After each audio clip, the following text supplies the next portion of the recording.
हातात विळा, गरकूल आणि मोबाईल दुसऱ्या हातात असं घेऊन मी निघालेली आहे. पण आज एक घटना घडली, की आम्ही काजू गोळा करत असताना मध्येच आमचा पाळीव कुत्रा पप्पू गायब झाला आहे. खूप वेळ शोधल्यानंतरही तो सापडेना. म्हणून मग शेवटी आम्ही काळोख होण्याआधी घरी निघालो आहोत.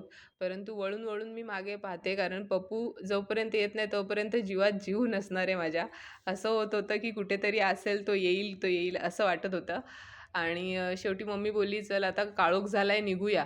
हळू-हळू का होईना पुढे जाऊया." आणि या बागेतनं आम्ही मार्ग काढत जात आहे. ही आंब्याची बाग आहे. हे भरत काकाची आहे आमच्या.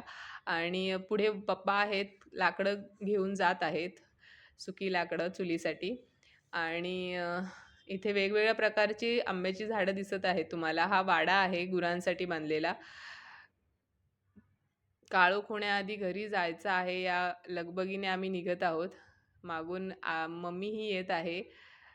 अ, कसं डौलदार घर दिसतंय ना. कोकणात हे असंच दिसणार तुम्हाला. खूप छान अशी जांभ्या दगडाचे बांधकाम असलेली घरं, वाडा, म्हणजे गेट किंवा काय अजून पण पूर्णपणे जांभ्या दगडाचं.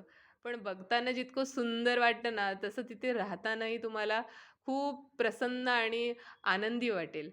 कारण ते वातावरण वेगळंच असतं. गावी गेल्यावर माझं पाऊल निघत नाही गावावरून.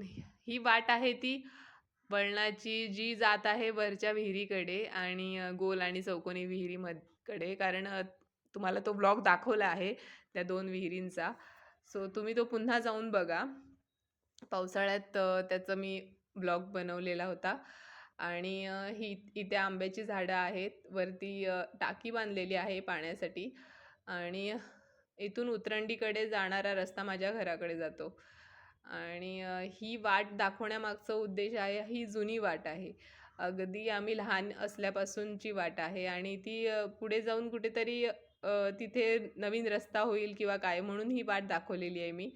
की ती आठवण आहे एक. आणि हे आमचं घर आहे. कसं कौलारू घर आहे. कोकणात सगळ्यांकडे कौलारू घरच आहेत. याचा एक उपयोग असा की छान असं गार वारा घरात येत असतो. म्हणजे त्यामुळे आपल्याला हीट जाणवत नाही कुठल्याही प्रकारे गरमीच्या उन्हाळ्यात म्हणा. आणि हे शेण सुकवलेलं आहे. अ, इथून असा खाली जायला रस्ता आहे. हे आमचं जुनं घर आहे. याचं आता नूतनीकरण झालेलं आहे. पाहू शकता हे जुनं घर किती सुंदर रंगवलेलं आहे. सजवले म्हटल्यापेक्षा. हे असं टुमदार अंगण आहे. आता ह्याच्यावर जांभ्या दगडाच्या बांधकाम केलेलं आहे. त्यामुळे ते अंगण मातीचं नाही आहे. पण पूर्वी मातीचंच होतं.